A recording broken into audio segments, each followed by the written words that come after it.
بہارے نے اتنی خفگی سے سر جھٹکا اور روٹی کے ٹکڑے توڑنے لگی۔ خیر ہے بہارے، بس جولائی میں واپس چلی جاؤں گی اور وہاں نہ ترک حکومت کی سختی ہوگی نہ اسرائیلی تانے، میں ادھر پوری آزادی کے ساتھ حجاب لے سکوں گی۔ ضرور، مگر خندق کی جنگ میں ایک بنو قریظہ مل ہی جاتا ہے حیا۔ مطلب؟ اس نے ناسمجھی سے ابرو اٹھائی۔ جواباً عائشہ اپنے خاص انداز میں مسکرائی، جیسے اس کے پاس دکھانے کے لیے کوئی خاص جواہر ہو۔ تم نے کبھی سوچا ہے حیا کہ آیت حجاب سورہ احزاب میں ہی کیوں آئی ہے؟ اس نے جواب دینے کے بجائے آ، ایک نیا سوال کیا۔ اس نے ذہن پر زور دیا، پھر نفی میں سر ہلا دیا۔ شاید اس لیے کہ یہ حکم غزوہ احزاب کے قریب ہی اترا تھا۔ یہ تو سب کو نظر آتا ہے حیا، میں تمہیں وہ سمجھاؤں جو سب کو نظر نہیں آتا؟ یقین کرو یہ گتھی تمہارے پزل باکس کی پہیلیوں سے زیادہ دلچسپ ثابت ہوگی۔ حیا لاشعوری طور پر کرسی پر ذرا آگے ہوئی۔ بہارے برے منہ بناتی روٹی کے ٹکڑے اچھال رہی تھی۔ وہ بول نہیں سکتی تھی کہ عائشہ سن لیتی، اور سب کے سامنے وہ ہمیشہ عائشہ کی وفادار رہتی تھی۔ لیکن اس نے قدیم لوک کہانی میں پڑھا تھا کہ مرمرا کے بگلے ان کہی باتیں بھی سن لیتے ہیں، سو اس نے دل ہی دل میں ان پھڑپھڑاتے بگلوں کو مخاطب کیا تھا۔ عبد الرحمن ٹھیک کہتا ہے، میری بہن کو لیکچر دینے کے علاوہ کچھ نہیں آتا۔ کیا تم نے سنا میں نے کیا کہا؟ اللہ چاہتا تو کسی اور صورت میں یہ حکم نازل کر دیتا یا اس سورہ احزاب کا کچھ اور نام رکھ دیتا، مگر یہی نام کیوں؟ ایک چھوٹے سے بگلے نے فضا میں ہی بہارے کا پھینکا ٹکڑا اچکا اور پر پھڑپھڑاتے ہوئے اڑ گیا۔ بہارے نے گردن اٹھا کر اسے اوپر اٹھتے دیکھا۔ کیا اس نے سنا تھا جو وہ اس سے کہہ رہی تھی؟ تمہیں پتہ ہے احزاب کہتے ہیں گروہوں کو، اور احزاب دراصل غزوہ خندق کا دوسرا نام ہے۔ مجھے معلوم ہے کہ تم یہ سارا واقعہ جانتی ہو کہ کس طرح مسلمانوں نے خندق کھودی، مگر پھر بھی میں تمہیں یہ دوبارہ سنانا چاہتی ہوں۔ میری بہن حیا کو بور کر رہی ہے۔ اگر عبد الرحمن ادھر ہوتا تو یہی کہتا، کیا تم نے اب سنا؟ مگر بگلے بس روٹی چونچوں میں دبا کر اڑ جاتے۔ تمہیں پتہ ہے مدینہ میں یہود کے ساتھ مومنین کا معاہدہ تھا کہ مدینہ پر حملہ ہوا تو مل کر دفاع کریں گے، مگر یہود تو یہود ہوتے ہیں۔ بنو قریظہ یہود کے گروہ نے اہل مکہ سمیت کئی گروہوں کو جا جا کر اکسایا کہ مدینہ پر حملہ کر دیں، وہ ان کے ساتھ ہیں۔ یوں جب سارے گروہوں نے لشکر کی صورت مدینہ کے باہر پڑاؤ ڈال دیا تو بنو قریظہ آپ صلی اللہ علیہ وآلہ وسلم کا اعتماد کر گروہوں کے ساتھ جا ملا۔ عائشہ سانس لینے کو رکی، بہارے بگلوں کو بھول کر روٹی توڑنا چھوڑ کر عائشہ کو دیکھ رہی تھی۔ تب مسلمانوں نے اپنے دشمن کے گروہوں کے درمیان ایک بہت لمبی بہت گہری خندق کھودی تھی۔ سردی اور بھوک کی تکلیف واحد تکلیف نہیں تھی، اصل اذیت کسی حلیف کے دھوکہ دینے کی ہوتی ہے۔ باہر والے تو دشمن ہوتے ہیں، مگر جب کوئی اپنا بھی جنگ میں چھوڑ کر چلا جائے وہ بہت تکلیف دہ ہوتا ہے۔ اسی لیے جب یہ گروہ محاصرے سے تنگ آ کر ایک عرصے بعد واپس چلے گئے اور بنو قریظہ خفت کے مارے اپنے قلعوں میں چھپ گئے تو ان کو سزا یہ ملی کہ ان کے ایک ایک مرد کو چن چن کر مارا گیا کہ یہ اللہ کا حکم تھا۔ جانتی ہو میں نے تمہیں اتنی لمبی کہانی کیوں سنائی؟ کیوں؟ حیا کے بجائے بہارے کے لبوں سے پھسلا۔ وہ اب ساری خفگی بلائے عائشہ کی طرف گھومی بیٹھی تھی۔ کیونکہ حجاب پہننا جنگ خندق کو دعوت دینا ہے۔ گروہوں کی جنگ میں حجابی لڑکی کو دل پہ پتھر باندھ کر اپنے گرد خندق کھودنی پڑتی ہے، اتنی گہری کہ کوئی پاٹنے کی جرت نہ کر سکے، اور پھر اسے اس خندق کے پار محصور رہنا پڑتا ہے۔ اس جنگ میں اصل دشمن اہل مکہ نہیں ہوتے، بلکہ اصل تکلیف بنو قریظہ سے ملتی ہے۔ یہ جنگ ہوتی ہی بنو قریظہ سے ہے، اور خندق کی جنگ کبھی بھی بنو قریظہ کے بغیر وجود میں نہیں آتی۔ عائشہ خاموش ہوئی تو کوئی سحر ٹوٹا۔ حیا نے سمجھ کر سر ہلایا۔ قرآن کی پہیلی زیادہ دلچسپ ہوتی ہیں۔ تم صحیح کہہ رہی ہو، مگر شکر ہے میری فیملی حجاب کی بہت بڑی حامی ہے۔ میرا ان سے ساری زندگی نقطہ اختلاف ہی یہ رہا ہے۔ ہو سکتا ہے تمہاری اس جنگ میں کوئی بنو قریظہ نہ ہو، اللہ کرے ایسا ہی ہو۔ عائشہ نے مسکرا کر دعا دی تھی، مگر عائشہ۔ بہارے کچھ کہتے کہتے الجھ کر رک گئی۔ ان دونوں نے سوالیہ نگاہوں سے اسے دیکھا۔ وہ قدر مبہم سے تاثرات کے ساتھ کچھ سوچ رہی تھی۔ کیا ہوا بہارے؟ کچھ نہیں، بہارے سنبھل کر مسکرائی۔ اسے حیا کے سامنے عائشہ کا ہمیشہ وفادار رہنا تھا، لیکن بعد میں تنہائی میں وہ اسے بتائے گی کہ اس نے پوری پہیلی حل نہیں کی۔ وہ احزاب کی پزل میں کچھ مس کر گئی تھی، وہ اصل نتیجہ نہیں جان سکی تھی، اور وہ تو کتنے سامنے کی بات تھی۔ بہارے نے ذرا سا غور کیا تو اس کی سمجھ میں آ گیا۔ اس نے دل ہی دل میں وہ بات بگلوں سے دہرائی، کیا تم نے اب سنا؟ کیا تم نے سنا؟ قریبی ساحل پہ پھدکتے بگلے نے ریت پہ کچھ ڈھونڈنے کے لیے گردن جھکائی تھی۔ کیا یہ اس بات کا اشارہ تھا؟ بہار گل سمجھ نہ سکی۔ امتحانات کا موسم ختم ہوا تو الوداعی دعوتوں کا سلسلہ شروع ہو گیا۔ اسٹوڈنٹ سے اب آخری مہینے کی سیاحت کے لیے روانہ ہونا تھا۔ سبانجی میں ایک دفعہ پھر سے وہی ماحول چھا گیا جو اسپرنگ بریک سے پہلے چھایا تھا۔ روانگی کی تیاریاں، پیکنگ، آخری شاپنگ، نقشے، گائیڈ بک صرف وہی تھی جس نے ابھی کوئی حتمی فیصلہ نہ کیا تھا۔ اس رات ان کے ڈورم میں پوٹ لک ڈنر تھا۔ سب ایکسچینج اسٹوڈنٹس اپنے ممالک کی ڈشز تیار کر کے لا رہے تھے۔ دیسی کھانوں میں بریانی کے علاوہ اسے صرف چکن کڑھائی بنانی آتی تھی، سو انجم باجی کے اپارٹمنٹ میں ان کے ساتھ مل کر اس نے وہی بنائی۔ نمک مرچ البتہ ذرا تیز ہو گیا تھا۔ چلو خیر ہے، کم بنی ہے تو کم ہی کھائیں گے سب، انجم باجی نے اسے تسلی دی۔ ابھی وہ دونوں ان کے کمرے میں بڑے آئینے کے سامنے کھڑی تیار ہو رہی تھی۔ حیا سیاہ سکارف تھوڑی تلے پن اپ کر رہی تھی جبکہ انجم باجی آئی شیڈز لگا رہی تھی۔ انہوں نے سلک کا نارمل سا جوڑا پہن رکھا تھا۔ جوڑا اچھا تھا مگر قمیص کافی چھوٹی اور شلوار کھلے تھی۔ یا تو انجم باجی ذرا آؤٹ ڈیٹڈ تھی یا پھر انڈیا میں ابھی تک پٹیالہ شلوار اور چھوٹی قمیص کا فیشن چل رہا تھا۔ پاکستان سے تو وہ عرصہ ہوا غائب ہو چکا تھا۔ اس نے سوچا ضرور مگر کہا نہیں۔ تم آج تو نقاب مت کرو، آج تو پارٹی ہے۔ اسے نقاب اڑستے دیکھ کر انجم باجی ذرا بے چینی سے بولی تھی۔ وہ ذرا چونکی پھر دھیرے سے مسکرائی۔ پارٹی تو ہے انجو باجی، مگر لوگ تو وہی ہیں جن سے سارا دن نقاب کرتی ہوں، اب اتارا تو کتنا برا لگے گا۔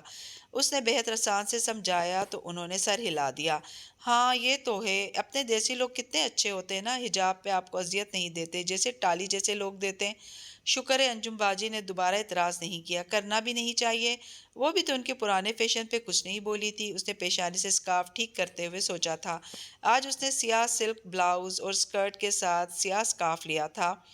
پورا لباس سیاہ تھا، بس آستین پہ کلائیوں کے گرد سفید موتیوں کی دوہری لڑی لگی تھی جو مدھم سی چمکتی تھی۔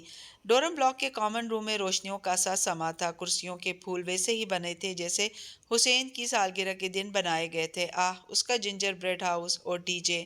یورپین لڑکیاں بہت دل سے تیار ہوئی تھیں، شولڈر لیس ملبوسات جو گھٹنوں پر سے اوپر آتے تھے جیسے وہ کوئی روم نائٹ ہو۔ ایسے میں وہ سب الگ تھلگ ایک کونے میں خاموش سی بیٹھی تھی۔ فلسطینی لڑکے اور حالے اپنے اپنے کاموں میں مصروف تھے، سو نہیں آ سکے تھے۔ وہ خود کو بہت تنہا محسوس کر رہی تھی۔ دل میں عجیب سی ویرانی چھائی تھی جیسے وہ کسی غلط جگہ پہ آ گئی ہو۔ اگر وہ پہلے والی حیا ہوتی تو ایسے تیار ہوتی کہ کوئی اسے نظر انداز نہ کر پاتا۔ وہ موقع کی مناسبت سے ساڑی، اونچا جوڑا اور ہائی ہیلز پہنتی اور اس نے سر جھٹکا، زمانہ جاہلیت کی کشش شکل آخر مرتی کیوں نہیں ہے؟ وہ کیوں بار بار کھینچتی رہتی ہے؟ حالانکہ وہ قطعاً واپس اس دور میں نہیں لوٹنا چاہتی تھی۔ وہ تو اس پہاڑی پہ قدم بقدم اوپر چڑھنا چاہتی تھی، پھر اب نیچے کیوں دیکھ رہی تھی؟ نیچے تو کھائی تھی۔ کھانا شروع ہو چکا تھا۔ اسٹوڈنٹس ہنستے مسکراتے باتیں کرتے پلیٹیں لیے ادھر ادھر گھوم رہے تھے۔ ٹالی اپنی ڈش اٹھائے آئی تھی۔ پتہ نہیں گوشت اور گاجر کا کیا ملغوبہ تھا جس کا وہ ایک بہت مشکل سا عبرانی نام لے رہی تھی۔ اس نے بہت خوش دلی سے حیا کے آگے ڈش کی تو حیا نے شکریہ کہتے ہوئے ذرا سا پلیٹ میں ڈالا۔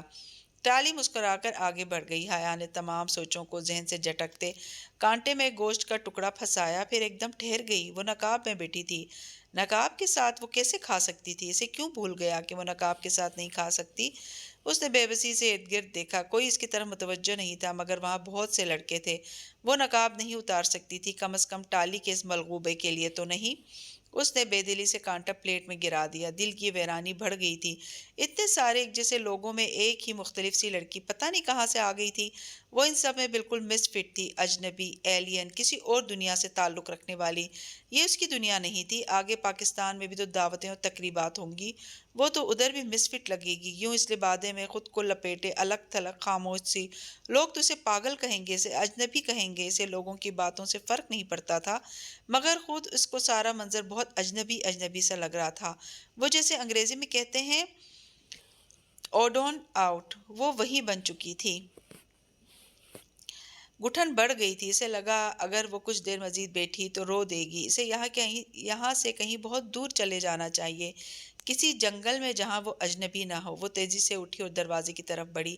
راستے میں ٹالی دو لڑکیوں کے ساتھ کھڑی ہنس ہنس کر باتیں کر رہی تھی۔ اسے آتے دیکھ کر وہ شرارت سے مسکرائی۔ حیا، تم نے اپنے سکارف میں کیا چھپا رکھا ہے؟ ڈور نوب گھماتے حیا نے پلٹ کر دیکھا اور سنجیدگی سے بولی، خود کش بم کیا دکھاؤں؟ اس نے سوالی ابرو اٹھائی۔ ٹالی کی مسکراہٹ غائب ہو گئی۔ وہ اس کے سنبھلنے کا انتظار کیے بغیر باہر نکل آئی تھی۔ اپنے ڈورم میں آ کر اس نے زور سے دروازہ بند کیا اور پھر دروازے سے کمر ٹکائے آنکھیں بند کیے تیز تیز سانس لینے لگی۔ چند ثانیے بعد اس نے آنکھیں کھولی۔ کمرہ خالی تھا۔ چاروں ڈبل سٹوری بنکس نفاست سے بنے پڑے تھے۔ وہ اسی طرح دروازے سے لگی زمین پر بیٹھتی گئی، اسکارف کی پن نوچ کر اتاری اور اسے اپنی میز کی طرف اچھالا۔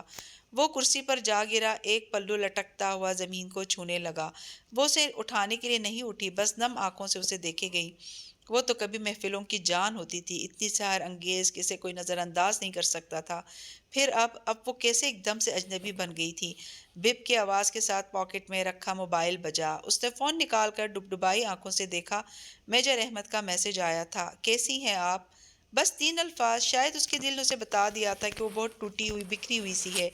اس وقت یہ کوئی جی پی ایس ٹریکنگ نہیں تھی، وہ وجدان کا تعلق تھا، خیال کا رشتہ۔ وہ جواباً ٹائپ کرنے لگی۔ مجھے جنت کے ان پتوں نے دنیا والوں کے لیے اجنبی بنا دیا ہے میجر احمد۔ پیغام چلا گیا۔ آنسو اسی طرح اس کے چہرے پہ لڑکتے رہے۔ اسے پرانی زندگی یاد نہیں آ رہی تھی، اسے نئی زندگی مشکل لگ رہی تھی۔ احزاب کی جنگ کی یہ خندق تو بہت گہری، بہت تاریک تھی، اس میں تو دم گھٹتا تھا۔ وہ کیسے اس پہ قائم رہ پائے گی؟ احمد کا جواب آیا تو اسکرین جگمگا اٹھی۔ اس نے پیغام کھولا۔ اللہ کے رسول صلی اللہ علیہ وآلہ وسلم نے فرمایا تھا، اسلام شروع میں اجنبی تھا، عنقریب یہ پھر اجنبی ہو جائے گا، اور سلام ہو ان اجنبیوں پہ۔ اسکرین پہ ٹپ ٹپ اس کے آنسو گرنے لگے۔ اوہ اللہ! اس نے بے اختیار دونوں ہاتھوں میں سر گرا لیا۔ وہ کیوں نہیں سمجھ سکی کہ یہی اجنبی پن تو اسلام تھا؟ ایسی ہی تو ہوتی ہیں اچھی لڑکیاں، عام لڑکیوں سے الگ، منفرد، مختلف۔ وہ دنیا میں گم بے فکری سے کہکہے لگاتی، کپڑوں، جوتوں، ڈراموں میں مگن لڑکیوں جیسی تو نہیں ہوتی۔ اجنبیت ہی ان کی شناخت ہوتی ہے۔ وہ ساحل کے کیچڑ پہ چمکنے والا الگ سا موتی ہوتی ہے، اجنبی موتی۔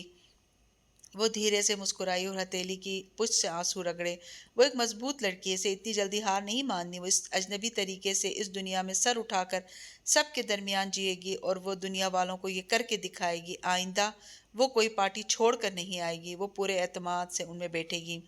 وہ اٹھی اور اپنا اسکارف اٹھایا، پھر فون پہ عائشہ کا نمبر ملانے لگی۔ اجنبی لڑکیوں کو اپنے جیسی ایلین سے زیادہ ان ٹچ رہنا چاہیے، تاکہ جب خندق کھودتے کوئی اپنے دل پہ رکھا ایک پتھر دکھائے تو آپ اسے اپنے 2 پتھر دکھا سکیں۔ السلام علیکم حیا، دوسری جانب بہاریں چہکی تھی۔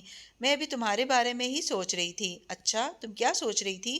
وہ آئینے کے سامنے کھڑی بالوں کا جوڑا کھولنے لگی۔ نرم ریشمی بال کھل کر کمر پہ گرتے چلے گئے۔ وہ اب بھی اتنی ہی خوبصورت تھی جتنی پہلے تھی۔ میں سوچ رہی تھی کہ میں نے تم سے پوچھا ہی نہیں کہ تمہارا باکس کھلا یا نہیں۔ ارے ہاں، وہ کھل گیا، مگر اس میں صرف ایک چابی تھی۔ کھل گیا؟ تم نے پہلی بھوج لی؟ بہار ایک دم سے بہت پرجوش ہو گئی۔ ہاں، میں نے بھوج لی۔ تو اس باکس کی کیا تھی؟ کون سا لفظ تھا؟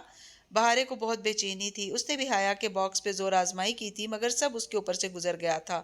اس کی ٹاکسم ہے، اس نے مسکراتے ہوئے بتایا۔ عائشہ اور بہارے باکس کے کوڈ کو عموماً کی کہا کرتی تھی، مقفل باکس کی چابی۔ بالوں میں برش چلاتی وہ ایک دم بالکل ٹھہر گئی۔ اس کے ذہن میں روشنی کا کندہ سا لپکا تھا۔ کی؟ اس نے بے یقینی سے دہرایا۔ بہارے، میں تمہیں بعد میں کال کرتی ہوں، ابھی کچھ کام آن پڑا ہے۔ اس نے جلدی سے فون بند کیا اور اپنے دراز سے پزل باکس نکالا۔ بہت تیزی سے اس نے سلائیڈز اوپر نیچے کی۔ ٹاکسم کا لفظ سامنے آیا تو مقفل باکس کھل پڑا۔ مقفل باکس کی کنجی ٹاکسم تھی۔ اندر رکھے کاغذ پہ لکھی تحریر واضح تھی، چابی کے نیچے 2 فل سٹاپس۔ چابی؟ اوہ خدایا، اسے پہلے کیوں سمجھ نہیں آیا؟ پنکی نے کہا تھا توڑ کر کھولنے پہ کسی کام کا نہیں رہے گا۔ اس نے وہ تحریر توڑ کر کھولنے والے کے لیے لکھی تھی، تاکہ وہ سمجھے کہ چابی سے مراد وہ لوہے کی چابی ہے، جبکہ پہلی بوجھ کر کھولنے والے کو علم ہوگا کہ چابی سے مراد ٹاکسم ہے۔ ٹاکسم کے نیچے 2 فل سٹاپس لگانے سے کیا بنتا تھا؟ وہ سوچنا چاہتی تھی، مگر لڑکیاں واپس آ گئیں تو اس کی یکسوئی متاثر ہونے لگی۔ اس نے باکس لیا، اسکارف لپیٹا اور اسٹڈی روم میں آ گئی۔ وہاں ان کے ڈورم بلاک کی 2 ترک سٹوڈنٹس بیٹھی پڑھ رہی تھیں۔ وہ بھی ایک کرسی پہ آ بیٹھی اور ایک کاغذ پہ لکھا ٹاکسم، پھر اس کے نیچے کئی جگہوں پہ نقطے لگا کر دیکھے، مگر کچھ نہیں بن رہا تھا۔ انگریزی حروف میں لکھا، تب بھی کچھ نہیں بنا۔ سنو، اس نے ان دونوں لڑکیوں کو مخاطب کیا۔ دونوں سر اٹھا کر اسے دیکھنے لگیں۔ ٹاکسم کے نیچے ٹاکسم اسکوائر کے نیچے اگر ہم 2 فل سٹاپس لگائیں تو ہمیں کیا ملے گا؟ ایک لڑکی الجھ کر اسے دیکھنے لگی، جبکہ دوسری نے بہت بے نیازی سے شانے اچکائے۔ لگانے سے اگر تمہارا مطلب ٹریول کرنا ہے تو پھر سسلی کیا؟ حیا کو سمجھ نہیں آیا۔ ٹاکسم کے نیچے اگر تم میٹرو لائن پہ 2 پورے سٹاپس ٹریول کرو تو سسلی کا سٹاپ آئے گا نا۔ وہ بالکل سناٹے میں رہ گئی۔ اوہو، وہ ٹاکسم لفظ کی بات کر رہی ہے، اصلی والے اسکوائر کی نہیں۔ دوسری لڑکی نے اپنی ساتھی کو ٹوکا تھا۔ جواباً اس لڑکی نے سوالیہ نگاہوں سے حیا کو دیکھا۔ وہ بددقت مسکرائی۔ نہیں، میں اصلی والے ٹاکسم اسکوائر کی ہی بات کر رہی تھی۔ وہ کرسی پہ واپس گھوم گئی اور وہ تحریر پڑھی۔ چابی تلے 2 فل سٹاپس، یعنی ٹاکسم کے نیچے 2 پورے سٹاپس۔ فل سٹاپ سے مراد نقطے نہیں بلکہ میٹرو کے سٹاپس تھے، اور لوہے کی چابی تلے وہ نقطے اس نے توڑ کر کھولنے والے کے لیے بطور دھوکے لگائے تھے۔ سسلی، اس نے زیر لب دہرایا۔ سسلی میں اس کی امانت تھی، ڈولی کی امانت، جسے میجر احمد نے چھپایا تھا۔ اسے اب کل صبح ٹاکسم کے نیچے پورے 2 سٹاپس تک سفر کرنا تھا۔ میجر احمد کا پزل آہستہ آہستہ کھلتا جا رہا تھا۔ وہ صبح بہت سنہری، نرم گرم سی طلوع ہوئی تھی۔ وہ ٹاکسم جانے کے لیے آئینے کے سامنے کھڑی گیلے بال ڈرائر سے سکھا رہی تھی۔ وہ کبھی بھی نم بالوں کو اسکارف میں نہیں باندھتی تھی۔ اسکارف پہننے کا یہ مطلب نہیں ہوتا کہ گندا میلا رہا جائے۔ وہ اب بھی اپنے بالوں کی خوبصورتی کا اتنا ہی خیال رکھتی تھی جتنا کہ پہلے۔ جب تک بال خشک ہوئے، ہالے ایک پیکٹ اٹھائے اندر چلی آئی۔ فلسطینی اسٹوڈنٹ صبح سویرے قطر جانے کے لیے نکل گئے تھے۔ وہ مجھے تمہارا یہ گفٹ دے گئے تھے، تب تم سو رہی تھی۔ انہوں نے سب کو گفٹ دیے ہیں۔ اچھا دکھاؤ۔ وہ برش رکھ کر بہت اشتیاق سے پیکٹ کھولنے لگی۔ اندر اس کے تحفے پہ ایک سادہ موٹے کارڈ پہ لکھا تھا، لطیف نے بتایا تھا کہ کل ہماری پاکستانی ایکسچینج اسٹوڈنٹ اپنے نقاب کی وجہ سے کھانا نہیں کھا سکی تھی، اس لیے ہم یہ لے آئے۔ اس میں آپ کو کبھی بھوکا نہیں رہنا پڑے گا من جانب فلسطینی ایکسچینج اسٹوڈنٹس۔ اس کے نیچے ایک سیاہ سلک کا لبادہ رکھا تھا۔ اس نے وہ اٹھایا تو وہ نرم ریشمی سا کپڑا انگلیوں سے پھسلنے لگا۔ سیاہ لمبا عبایا جو حریر کا بنا تھا۔ وہ عام ریشم نہیں تھا بلکہ ذرا مختلف تھا۔ اس میں بہت ہلکی سی چمک تھی، جتنی چائنا سلک کے دوپٹے میں ہوتی ہے۔ آستین پہ کلائیوں کے گرد موٹے موٹے سبز پتھر لگے تھے، کسی لیس کی طرح۔ وہ بادام کے سائز کے تھے اور بالکل زمرد کی طرح لگے تھے۔ سوائے سب سٹونز کی لیس کے سارا عبایا سادہ تھا۔ اس کی سٹول البتہ ریشم کے بجائے کسی نرم کپڑے کی تھی، اور ساتھ میں ایک علیحدہ نقاب بھی تھا۔ اسے کارڈ پہ لکھی تحریر کا مطلب سمجھ آ گیا۔ اس علیحدہ نقاب کو، جس میں آنکھوں کا خلا بنا تھا، پیشانی پہ رکھ کر سر کے پیچھے پن اپ کرنا تھا۔ یوں نقاب کی سائڈ کھلی ہوتی اور وہ اس سے کھا سکتی۔ یہ تو بہت مہنگا لگ رہا ہے۔ تمہیں پتہ ہے یہ انہوں نے ضرور جواہر سے لیا ہوگا۔ وہاں ایک شاپ سے سعودیہ کے امپورٹڈ عبایا ملتے ہیں۔ یہ وہیں اور تمہارے پاکستانی روپوں میں 10-15 ہزار سے کم کا نہیں ہوگا۔ حالے 27 سے اس خوبصورت عبایا کو دیکھتے ہوئے کہہ رہی تھی، اور ان کی خاص بات یہ کہ ان میں گرمی نہیں لگتی۔ پتہ نہیں کیا میکانزم ہے، مگر اس کو تم گرم سے گرم ماحول میں بھی پہنو تو تمہیں گھٹن یا گرمی نہیں لگے گی۔ واقعی وہ بہت متاثر سے عبایا کو الٹ پلٹ کر دیکھ رہی تھی۔ وہ اتنا خوبصورت اور باوقار تھا کہ نگاہ نہیں ٹکتی تھی۔ اس نے اپنے لباس پہ ہی اس کو پہنا اور آئینے کے سامنے کھڑے ہو کر بٹن بند کرنے لگی۔ عبایا اس کے قدموں تک گرتا تھا جیسے کسی رائل پرنسس کا ریشمی لبادہ ہو۔ ایک بہت شاہانہ جھلک تھی اس میں۔ بہت خوبصورت لگ رہا ہے۔ کہیں جا رہی ہو تم؟ حالے کو کچھ یاد آیا۔ اگر مارکیٹ جا رہی ہو تو مجھے کچھ منگوانا تھا۔ وہ جلدی سے کاغذ پہ کچھ چیزیں لکھنے لگی۔ ہاں ٹھیک ہے، لے آؤں گی، اس نے عبایا کی سٹول چہرے کے گرد لپیٹتے ہوئے کہا۔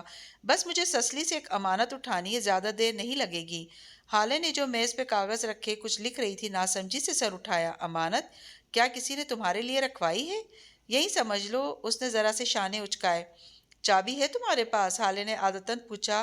وہ ہمیشہ باہر جانے سے پہلے پوچھ لیا کرتی تھی کہ کون سی شے رکھی اور کون سی نہیں، مگر وہ ٹھٹک کر رک گئی۔ کس چیز کی چابی؟ امانت کی چابی؟ اس کے بغیر تو نہیں کھلے گی نا؟ حالے، اس نے بے یقینی سے اسے دیکھا۔ تم امانت کسے کہتی ہو؟ امانت لاکرز کو۔ تم انہی کی تو بات کر رہی ہو نا؟ ہم لیفٹ لگیج ای لاکرز کو لگیج امانت بولتے ہیں نا؟ اوہ، لیفٹ لگیج لاکرز۔ اس نے بے اختیار ماتھے کو چھوا۔ وہ لاکرز جہاں لوگ سامان محفوظ کر کے چلے جاتے ہیں کہ بعد میں اٹھا لیں گے۔ اسے یہ خیال کیوں نہیں آیا کہ یہ چابی کسی لیفٹ لگیج لاکر کی بھی ہو سکتی ہے؟ حالے، وہ تیزی سے اس کے قریب آئی۔ تمہیں پتہ ہے سستی میں امانت لاکرز کہاں ہوں گے؟ اس کی بات پہ حالے متذبذب سی سوچنے لگی۔ سچ کہوں تو میں نے کبھی استنبول میں کوئی پبلک لاکر ٹرائی نہیں کیا، مگر عموماً ریلوے اسٹیشنز پہ لاکرز ہوتے ہیں۔ تم سسلی کے اسٹاپ پہ دیکھنا، شاید وہاں کوئی مل جائے۔ ٹاکسم کے نیچے 2 پورے میٹرو سٹاپس، یہ وہ جگہ تھی جہاں کوئی امانت لاکر تھا۔ اس نے ذہن میں اس پہیلی کو ڈی کوڈ کیا۔ سسلی کے میٹرو سٹاپ پہ معمول کی گہما گہمی تھی۔ وہ پرس کندھے پہ لٹکائے بہت پر اعتماد طریقے سے چلتی ٹکٹ کاؤنٹر تک آئی۔ السلام علیکم، مجھے کچھ سامان ڈمپ کرنا ہے، لگیج امانت کس طرف ہے؟ اس نے سرسری سے انداز میں لاکرز کا پوچھا، اس لیے کہ وہ مشتبہ نہ لگے۔ اس نے یہ نہ بتانا ہی بہتر سمجھا کہ کسی نے اس کے لیے امانت رکھوائی ہے۔ میڈم، یہاں اسٹاپ میں تو کوئی لاکر نہیں ہے۔ کیا مطلب یہاں کوئی لاکر نہیں ہے؟ اس نے اچنبے سے ارد گرد نگاہ دوڑائی۔ جب سے میں یہاں کام کر رہا ہوں تب سے تو اسٹاپ پہ کوئی لاکر نہیں ہے۔ شاید پہلے ہوتے ہوں۔ آپ کو پتہ ہے 9/11 کے بعد یورپ کے بہت سے ریلوے اسٹیشن سے لاکرز ختم کر دیے گئے تھے۔ معمر ترک کلرک نے تفصیلاً بتایا۔ اچھا؟ اس کا دل مایوسی میں ڈوب گیا۔ ٹاکسم سے میٹرو میں سوار ہونے کے بعد وہ پہلے اسٹیشن پہ نہیں اتری، پھر دوسرے یعنی سسلی پہ اتر گئی۔ ٹاکسم سے میٹرو لائن کا آغاز ہوتا تھا۔ میٹرو ایک ہی سمت میں جاتی تھی، سو دو پورے سٹاپس کا اختتام سسلی پہ ہی ہوتا تھا۔ آپ کو سامان رکھوانا ہے تو میرے پاس رکھوا دیں، پھر بعد میں لے لیجئے گا۔ وہ جانے لگی تو کلرک نے بہت خلوص سے پیشکش کی۔ نہیں خیر ہے، میں اٹھا لوں گی۔ اس نے شعوری طور پہ پرس کو ذرا مضبوط پکڑ لیا۔ بس مجھے جواہر سے ذرا سی شاپنگ کرنی ہے، میں مینج کر لوں گی۔ اس کی آواز میں واضح مایوسی تھی۔ اچھا، آپ جواہر جا رہی ہیں تو پھر آپ سامان وہیں رکھوا دیجئے گا۔ بلکہ وہ ذرا سا رکا۔ جواہر میں امانت لاکرز ہوتے ہیں، وہ انٹرنس کے قریب ہی بنے ہیں۔ واقعی وہ جھٹکے سے واپس پلٹی تھی۔ امانت لاکرز جو چابی سے کھلتے ہیں؟ ارے میم، وہ زمانے گئے جب لاکرز چابی سے کھلا کرتے تھے۔ سلطنت ترکی اب ترقی کر چکا ہے۔ ترک بوڑھے نے بہت فخر سے گردن اٹھا کر کہا، ہمارے امانت لاکرز بار کوڈ سے کھلتے ہیں۔ Of course. حیا نے گہری سانس لی اور مسکرائی۔ اللہ ترقی یافتہ سلطنت ترکیہ کو سلامت رکھے۔ بار کوڈ، اس نے سمجھتے سر ہلایا۔ بالآخر اسے سارے بریڈ کرمز ملتے جا رہے تھے۔ سسلی کے سٹاپ سے ایک ڈائریکٹ ایگزٹ تھی جو جواہر مال میں کھلتی تھی۔ وہ مال میں آئی اور تیزی سے ان لاکرز کی طرف لپکی جو داخلی حصے کے قریب ہی بنے تھے۔ ایک دیوار پہ پھیلے نارنجی لاکرز جیسے کچن کیبنٹس ہوں، سب پہ ایک ایک نمبر لکھا تھا۔ اس نے پرس سے چابی اور بار کوڈ سلپ نکالی اور پورے اعتماد سے چلتی لاکرز کے قریب آئی۔ وہاں کھڑا گارڈ بے اختیار اسے دیکھنے لگا۔ نے وہاں لاکرز کی مشین کا طریقہ دیکھا۔ اسے پہلے لاکر نمبر ٹائپ کرنا تھا۔ وہاں بنے کی پیڈ پہ اس نے 6 کا ہندسہ دبایا۔ یہی ہندسہ اس کی بار کوڈ کی رسید کے 4 کونوں میں لکھا تھا۔ یہی لاکر نمبر ہو سکتا تھا۔ مشین کی اسکرین پہ 6 لکھا آیا، پھر اس نے بار کوڈ مانگا۔ حیا نے بار کوڈ والی طرف سے کاغذ شناخت کے لیے مشین کے لیے سامنے کیا۔ ٹوں ٹوں کی آواز آئی اور اسکرین پہ سرخ عبارت ابھری، بار کوڈ غلط تھا۔ اس نے بے یقینی سے رسید کو دیکھا اور پھر مشین کو۔ شاید کوئی غلطی ہو گئی ہو۔ گارڈ اب پوری گردن موڑ کر مشکوک نگاہوں سے اسے دیکھ رہا تھا۔ نے جلدی سے مشین ری سیٹ کی اور 6 پر انگلی رکھی، پھر بار کوڈ سامنے کیا، پھر سرخ عبارت ابھری۔ کچھ غلط تھا۔ گارڈ کی نظریں اور بے بسی بری پریشانی۔ وہ کپ کپاتی انگلیوں سے تیسری دفعہ مشین ری سیٹ کرنے لگی تو رسید ہاتھ سے پھسل کر فرش پہ جا گری۔ وہ تیزی سے اسے اٹھانے کے لیے جھکی۔ رسید کا کاغذ الٹا گرا تھا، یوں کہ الفاظ سر کے بر الٹے نظر آ رہے تھے۔ چاروں کونوں میں لکھا ہوا 6 اب الٹا ہو کر 9 لگ رہا تھا۔ کاغذ اٹھا کر اس نے گردن اٹھا کر دیکھا، 9 نمبر لاکر اوپر والی قطار میں سب سے آخر پہ تھا۔ کچھ سوچ کر اس نے مشین کے کی پیڈ پہ 9 پہ انگلی رکھی، پھر بار کوڈ سامنے کیا۔ بپ کی آواز آئی اور سبز رنگ کی عبارت ابھری۔ 9 نمبر لاکر کھل گیا تھا۔ وہ جلدی سے آگے بڑھی اور 9 نمبر لاکر کا دروازہ کھولا، جیسے کچن کیبنٹ کو کھولتے ہیں۔ اندر ایک چوکور سی تجوری رکھی تھی جو پیچھے کہیں سے چپکی تھی۔ یہ وہ تجوری تھی جس کی دھات کی تہوں میں شیشے کی تہ ہوتی ہے اور اگر اسے غلط طریقے سے کھولنے کی کوشش کی جائے تو اندرونی شیشہ ٹوٹ کر تجوری کو جام کر دیتا ہے۔ اس نے تجوری کے کی ہول میں وہ چابی ڈال کر گھمائی۔ تجوری کھل گئی۔ حیا نے جلدی سے اسے کھولا۔